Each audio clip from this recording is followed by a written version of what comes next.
Good Thursday morning, everyone. I'm Octavia Mitchell. News 2 meteorologists have issued a breaking weather alert today.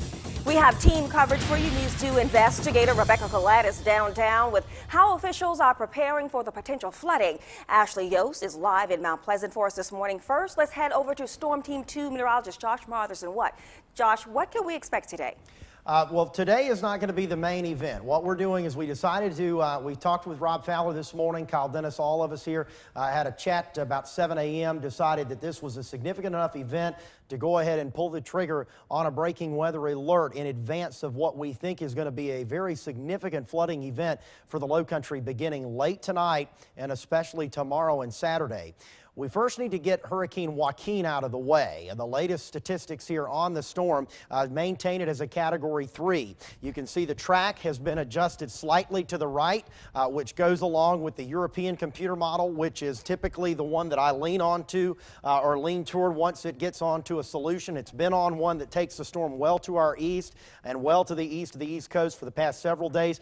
Other models are now coming into that kind of idea. So we're looking at less and less likelihood of a storm making a direct landfall on the United States coast.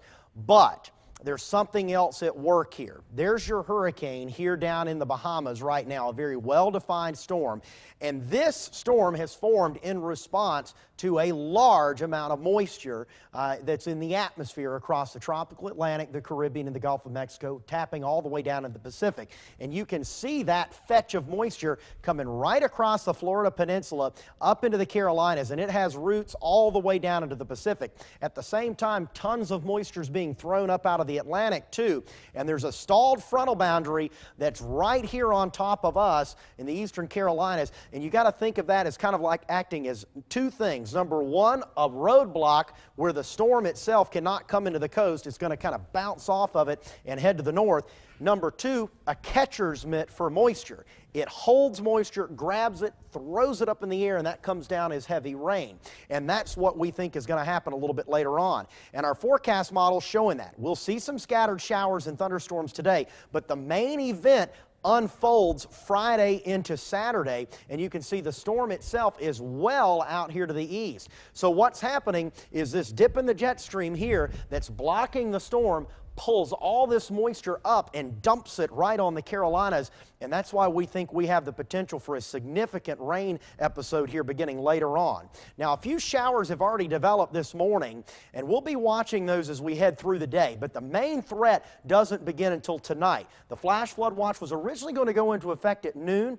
It looks like the heaviest rain is going to hold off a little bit later, so they've delayed, the National Weather Service has delayed that flash flood watch start time, which is fine. It doesn't change much. The rain arrives with scattered showers and storms today, and then tonight and especially tomorrow and now on Saturday, we think widespread 4 to 8 inch totals are expected.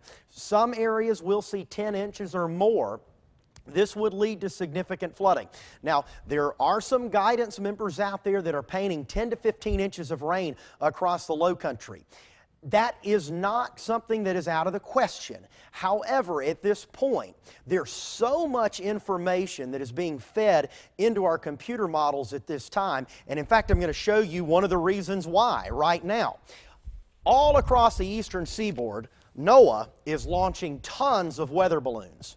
They're launching these every 3 to 6 hours from our weather service forecast offices. In fact, some of our viewers here, Judy and Reggie Fairchild, just brought this in. They found this one a few days ago out in a marsh, but it's the same type of sensor that comes in. So what happens is these sensors fall back down through the atmosphere and give us an idea of what the atmosphere is doing. Well, we have tons of those out over the eastern seaboard, and high altitude jets are doing the same thing out over the Atlantic ahead of the storm. So our computer models have a lot of noise in them right now. They may be overwhelmed, so we kind of want everything to settle down a little bit here over the next 10 to 12 hours before we say, okay, you know what, they're really on to something, and this is going to be an even bigger rain event than this, because this here is bad enough.